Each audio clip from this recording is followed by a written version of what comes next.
بسم الله الرحمن الرحيم إذا جاء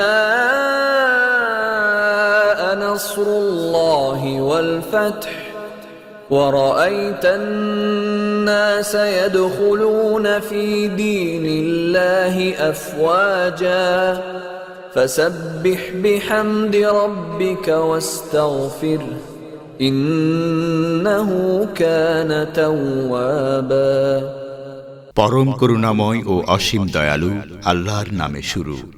যখন আসবে আল্লাহর সাহায্য ও বিজয় এবং আপনি মানুষকে দলে দলে আল্লাহর দ্বীনে প্রবেশ করতে দেখবেন, তখন আপনি আপনার পালনকর্তার পবিত্রতা বর্ণনা করুন এবং তার কাছে ক্ষমা প্রার্থনা করুন।